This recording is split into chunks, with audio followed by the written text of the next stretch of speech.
College, as it is expensive. If you were to go to an out-of-state college, say Nebraska, it would cost $84,000 for 4 years. If you were to go to an in-state school, say Iowa State, it would cost $30,734. In that college, only 74% of students receive scholarships or grants. In a college like Alabama that is known for their football, only has 58% of students receiving scholarships or grants. That means half of the students that go there get a scholarship. Not just athletes receive scholarships. Many people think that if you go to college, you will receive a scholarship. But according to these statistics, it shows the actual likelihood of you getting a scholarship or grant.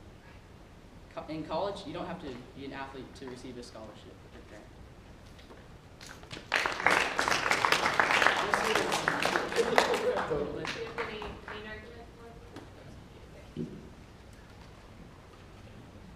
According to Business Insider, it shows that athletes are spending as many hours a week on athletes as a normal job.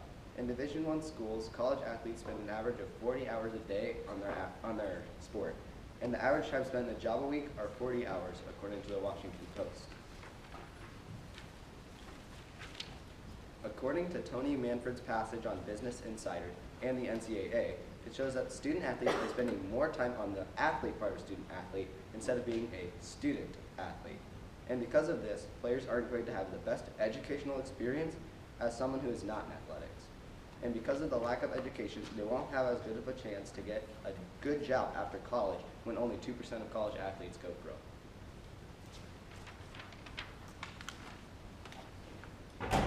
All the hours that athletes spend into playing the sport they love could just be wasted by not making the starting lineup or not even playing at all.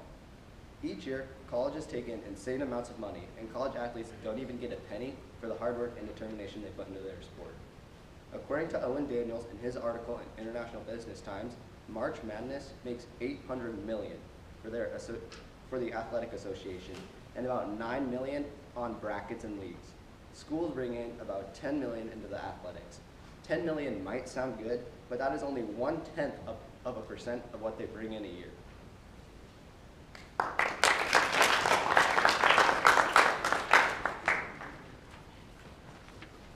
Athletes don't exactly need to get paid in money for being an athlete in college.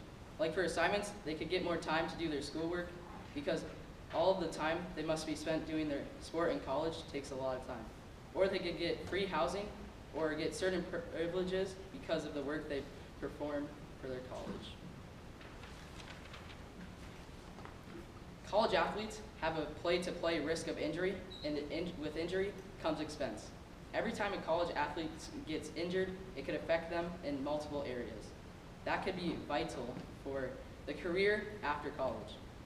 Because they're most likely to be that particular athlete won't make it to the pros, even without injury, the average college athlete doesn't even make it into the pros.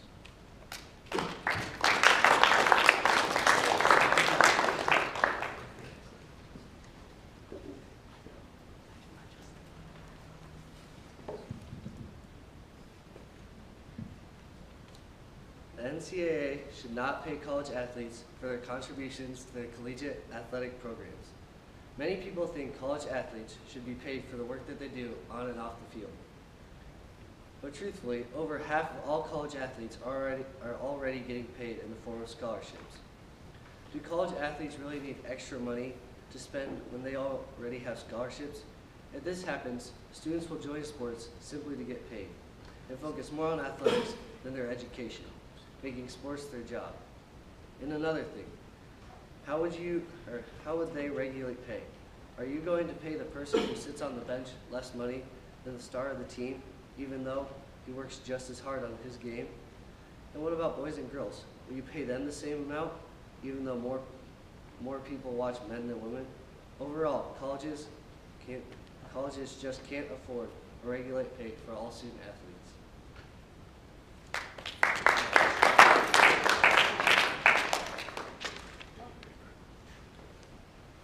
Lots of people think college athletes should get paid, but 53.9% of all college athletes are already getting paid in the form of scholarships.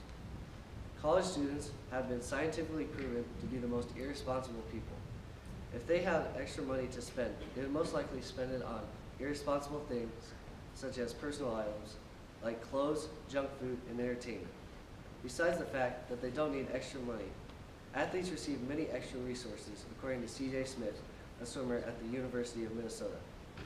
He stated, "Athletes receive resources such as free tutoring, counseling, snacks, and other things that give them a better opportunity to succeed.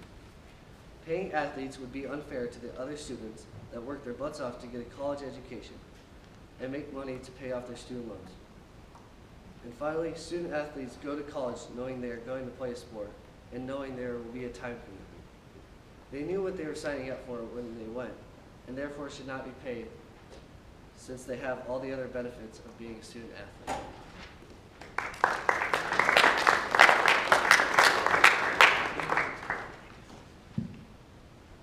Another reason why college athletes should not be paid is because of the problems colleges would have with regulating pay to all athletes. There is no doubt that there's a large difference in viewers and fan attendance between Division I and II different sports and genders. Stats show that fans are more interested and watch more men's games than women's games. The NCAA Men's Basketball Championship had a total of 28 million fans watching the game, while the NCAA Women's Basketball game only had 3.1 million viewing. That is not only a drop in views, but also a drop in revenue that would be used to pay the women's athletes. This would also be the same for divisions and popularity between different sports. Think of all the hardworking athletes that wouldn't be able to get paid as much as athletes that are participating in more popular sports in higher divisions. This would be extremely hard for the NCAA to find a good way to pay all these athletes fairly based off of the money that each sport earns for its college. If every athlete was required to receive the same pay, colleges would become bankrupt trying to pay them fairly. But if every athlete, depending on their sport, division, and gender, got separate payment depending on the money earned, it would be extremely unfair to all the athletes that work just as hard but don't get the same rewards. No matter what way colleges try to pay athletes, they would all end in disaster. Our third and final argument is that education will no longer be the first priority for athletes, as they would focus on athletics instead. Some coaches have been known to steer their players to empty classes, so they will be able to pass them easy. Empty classes are basically easy classes that will help keep the athletes' grade point average up for them to keep eligibility. NCAA VP Kevin Lennon said that the introduction of pay may lead to some, not all, but some, to take full advantage of these education opportunities that are available to them in their college years. These students would receive money, then waste their opportunity to get an education and degree because of the focus they would have to have with their sport. Along with this, only 1 to 2% of college athletes will go to pro in their sport, excluding baseball. If college athletes are going to focus purely on their sport and don't get an education, only around 1% of those players will continue on their path for athletics, but the rest that do not have a future in professional sports will be left without an education.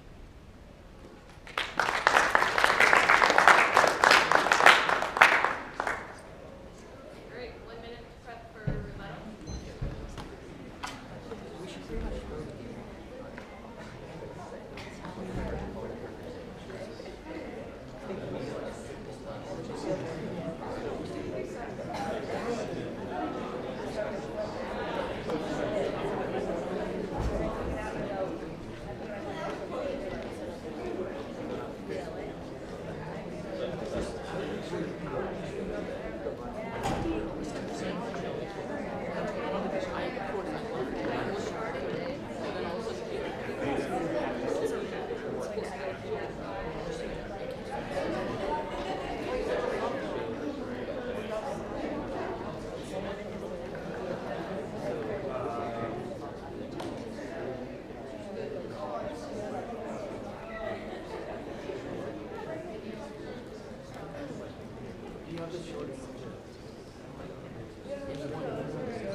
All right, affirmative rebuttal.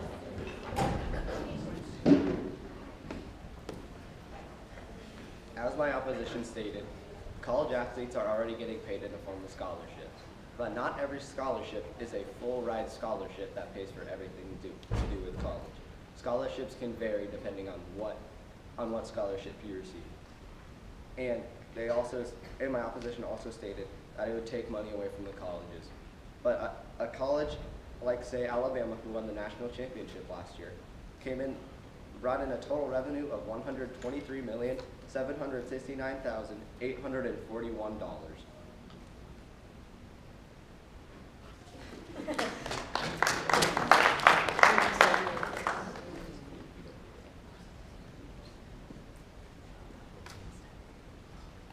My opponent mentioned that athletes don't have time to make money at a normal job because of the time they spend on athletics.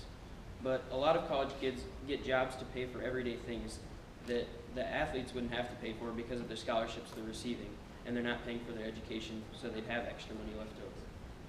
My opponent also said that colleges make millions of dollars, but only studies show that about 20 Division I colleges actually make a profit from sports.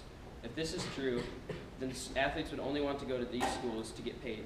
If that happened, athletes would only go there, and other schools to compete would start funding athletics more than education. And my opponent also said the risk of getting injured. Well, that's why you're receiving a scholarship. And also, how long have you guys been playing sports? Since you're about 5? It's not now just a risk once you get to college. There's always been a risk when you're playing sports. Schools also have medical care and trainers or team doctors, so it's not like if you sprain an ankle, you're on your own.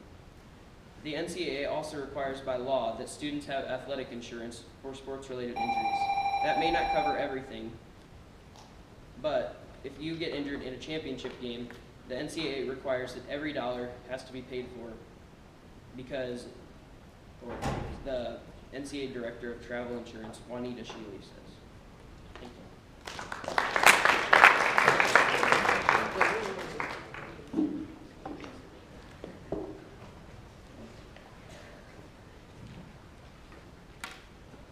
Colleges make millions of dollars in a single season. If none of it goes to the players, where does it all go?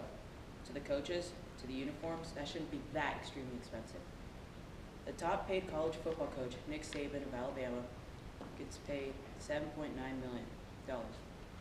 Alabama gets paid $123 million, $769,841 a year. There is still about $115 million left.